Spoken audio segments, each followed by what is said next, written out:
When I met Nyerere in the grounds of Tanganyika's Parliament building, the first thing I asked him was why he'd given up the comparative calm of life as a teacher to be a politician. Well, I don't know, circumstances. I had already, while I was still teaching, I had already got involved in politics, and the time came when my headmaster offered me a choice, either to teach or to go into politics, and I decided to go into politics. Have you, as a national leader, found it a disadvantage not to have been put in prison by the British?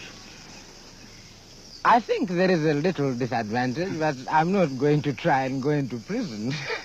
How do you think, Mr. Nyerere, this progress has been possible in Tanganyika? I think there are many circumstances. We lack the difficulties that other countries have. We don't have a very serious racial problem here. We don't have a very serious tribal problem. Our tribes are smaller tribes. They're not the big tribes where you have the problems of, say, Buganda or Ashanti. Our tribes are smaller and therefore easier to integrate. And we have found it much easier here to build a nationalist movement covering all the tribes. What further changes would you like to see in Tanganyika after responsible government? Well, after responsible government, we feel if it is going to be really responsible government, what we want to do is to work, to build an economic basis before we take over finally as an independent country. And also we would like to see that we have a minimum number of local people in the civil service before we take over. And those we feel will be really the two main functions of the government during the period between responsible government and independence. Do you think that democracy can really work in a free African state? It depends what one means by democracy. If democracy is the expression of the freedom of the individual, an expression which is a freedom which is seen in all the life, economic, social, and political, then I don't see why it shouldn't happen. If democracy means a change of government by the ballot box, which includes that freedom of the individual, I don't see why it shouldn't happen. I'm quite sure that in fact Africa is as capable of that kind of democracy as any other country.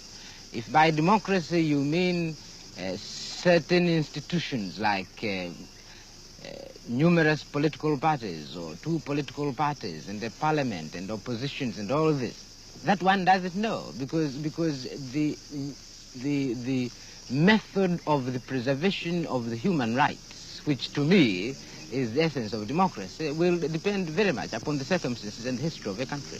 May I ask you, as you are a Roman Catholic, what you feel about the birth rate problem in Africa? Well, first, as a Roman Catholic, I'm opposed to birth control. And as an African nationalist, I find no difficulty because, quite frankly, in a country like Tanganyika, our problem is one of underpopulation, not of overpopulation. Mr. Nyerere, what do you see as the future for Africa, for all Africa? I think it's going to be a future of a common sentiment, a sentiment which has been built up during this whole period of struggle and pre-struggle.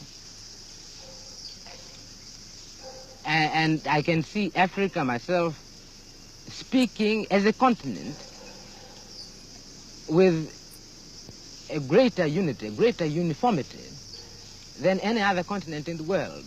And largely, I think, on moral issues like the rights of man.